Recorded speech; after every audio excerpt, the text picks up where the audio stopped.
Viral ako kamakailan sa social media dahil sa naging blooper ko sa TV Patrol. Sayo ako ha. Sayo ako ha. Sayo ako ha. Libo-libo nga po sa ating mga kababayan ang nahaharap pa sa pagsubok. Assurance Queen, Saint of Affirmation, at the assurance that we need ang naging bansag sa akin. Eto na ho, magpapaliwanag na ako ang katotohanan about that viral video na naging meme na nga rin. Pero ang tanong, ngayong magpapasko, kanino mo sasabihin ang katagang ito? Sayo ako ha. Sayo ako ha. This is our exclusive Kapamilya edition ng Sayo Ko Ha, behind the scenes ng Christmas Station ID ng ABS-CBN.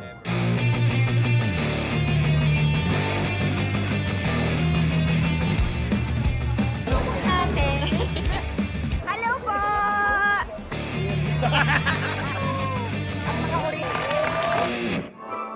Sayo ako ha, ikaw, kanino ka? Sayo ako, Papa B! Sayo ako. Kanino mo sasabihin yung sayo ako? Kanino ka? Siyempre, yung nasa... Come with me, put your hands together, ta-da, let's be happy. You will see tomorrow's brighter, ta-da, let's be happy. Pilipino tayo, kaya lumalaban tayong nakangiti. So, Pasko na naman. At kapag Pasko, alam nyo na, Station ID na naman ng ABS-CBN. At ano nga bang ating niluluto? Tara, silipin natin! Merry Christmas! So, galing dyan, yung mga kapamilya. At sino po ang the man behind our Station ID sa ABS-CBN? Walang iba kundi siya. Hi! Robert Ate B! Labayan. Okay po, may Hello po, audio hello po. po. And Tito Robert ko. Tito Robert. Wow! Anong meron ngayong this Christmas? Ano ang ating Station ID? Anong tema? Ang maganda dito kasi gaya yung ginagawa natin every year, gaya ng mga ginagawa mo sa mga vlogs mo, ang kwento ay hindi tungkol sa atin, kundi tungkol sa mga admirable people, Teka lang, sumapaw mga po. karaniwang tao na may Sumapaw. ginagawang mabuti. As usual, sila inspiration natin. So, it's about them, mga tribute sa kanila. Our story. Kaya our story shine this Christmas kasi yung mga kwento nila And- nakaka-inspire. Ikaw na naman nag-lyrics, Tito Robert. Hindi, merong 4 na tao sa CCM. Gumawa sila 4 Okay, sila. mga idol, Dinugtong-dugtong ko lang. Ah, Oo. Hey. Pero nakakatuwa pag tinignan mo parang isang tao lang ang sumulat. ay, nako. Ayan ha, abangan nyo ang ating pinakabagong Station ID. Kaya lang, anong feeling na grabe kung kumurot ng Station ID natin ang puso? Oo nga, parang ano no, parang Tradisyon na, pati sa malls, O everywhere. inaabangan daw nila. Oo. Kasi ang ginagawa namin sa CCM, pag sumusulat kami ng kanta, gusto namin sabihin yung mga gustong marinig ng mga tao, which is reassurance. Di ba, ang lagi nating theme, happiness, love, God. So parang, ayun, kailangan nilang ma-reassure. Kasi pag, di ba, pagdating ng December, marami kang pinagdadasal, so hinuhope mo na masagot. And we reassure them na sa tamang panahon sasagutin. Kaya sasabihin ko lang, sayo ako ha. Assurance daw eh. Sayo ako, Tito Robert ha.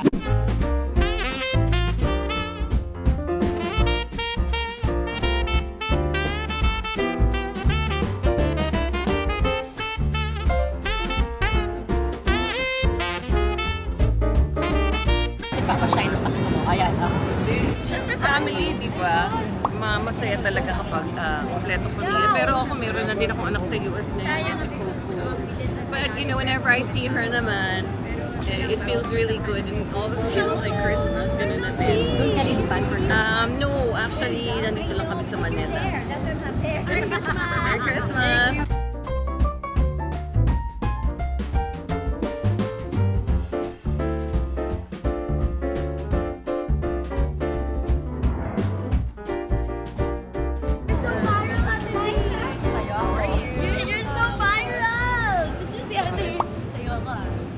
Sa'yo ako.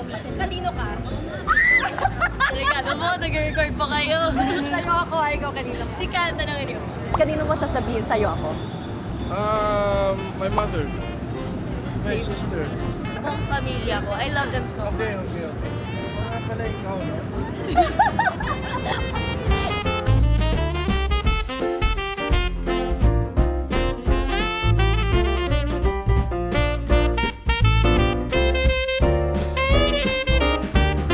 Miss Angge. Miss B. Ganda mo. Nag-bloom ka. Salamat. Seryoso. Nagpapashay ng Pasko ko, syempre yung family ko. Lalong-lalo na yung mga anak ko. Kasi parang everyday nakasama ko sila, parang laging Pasko. Parang di ka naman. Parang bilis mo pumayak. Parang wala nangyari. Ano yan? Ginawa mo. Nagpuso. Ba't ka ganyan? Bumalik trabaho po ulit. 3 months, so back to work.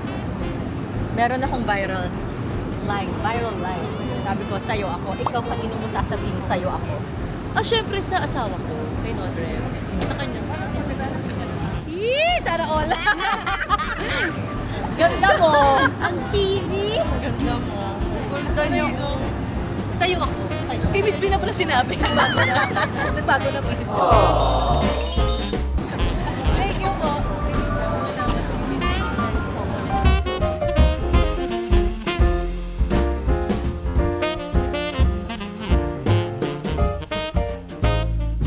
Direct Paul!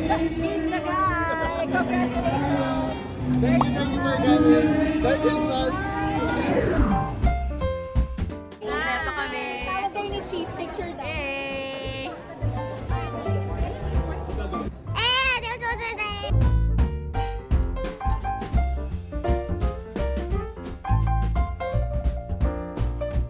Look at the cameras. I will dictate the lines po.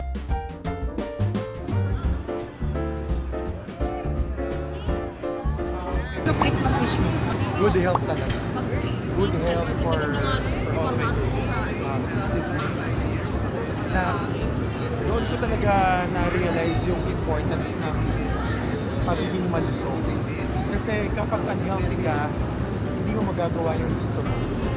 So, napaka-importante na bago mo maabot lahat ng gusto mo sa buhay, kailangan healthy ka muna.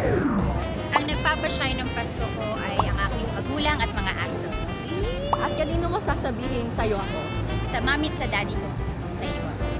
Only child kasi ako. Oh.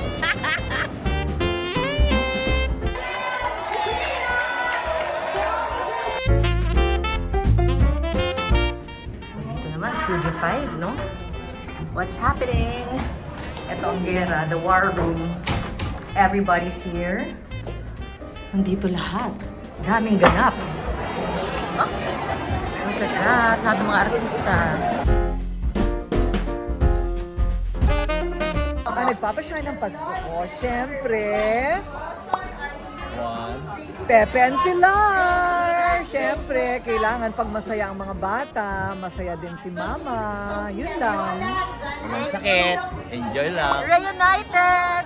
Reunited! Ang mga orig. Dr. Boss. Ano ang nagpapashine ng Pasko mo? Christmas bonus. Kaya mga reporters, di ba? Ayan, mga reporter. team of reporters. Mga reporter natin. Sa'yo ako, Papa P. Ikaw kanino ka? Sa'yo. Parang napilitan ka naman.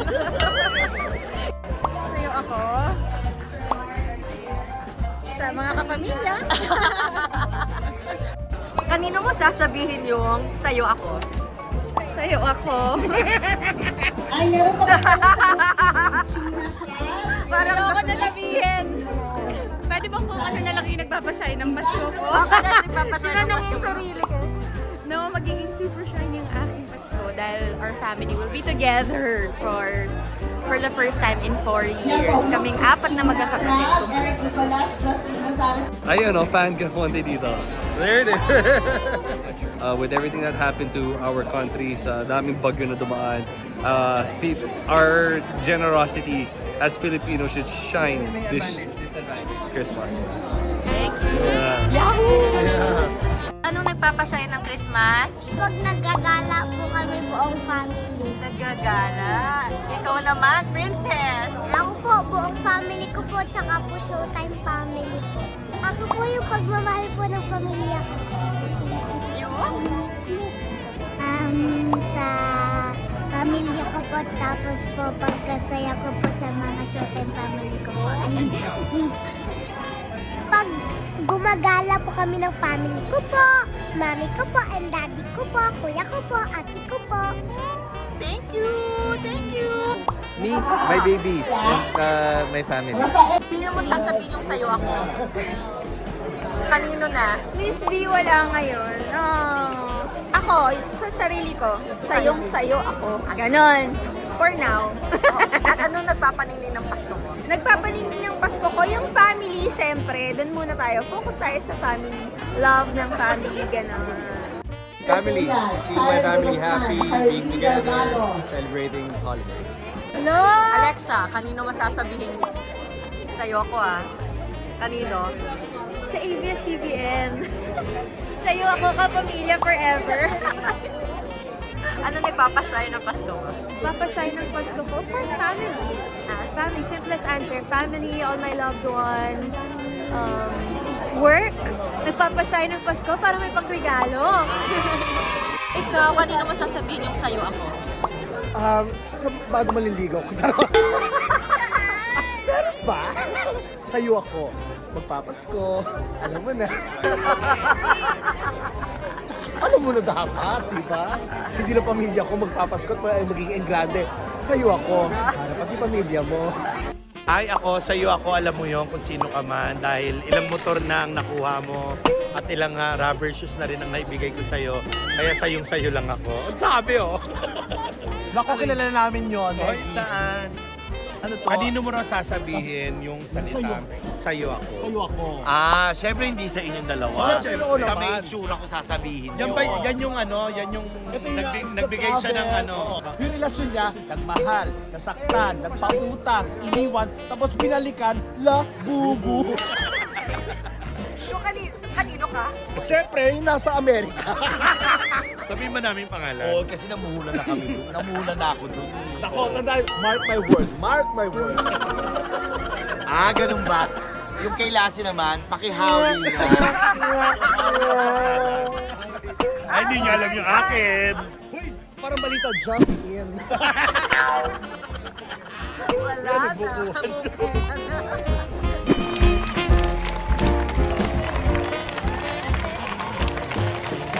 And that's a wrap! And yan ang behind the scenes ng ating Christmas Station ID. Be happy!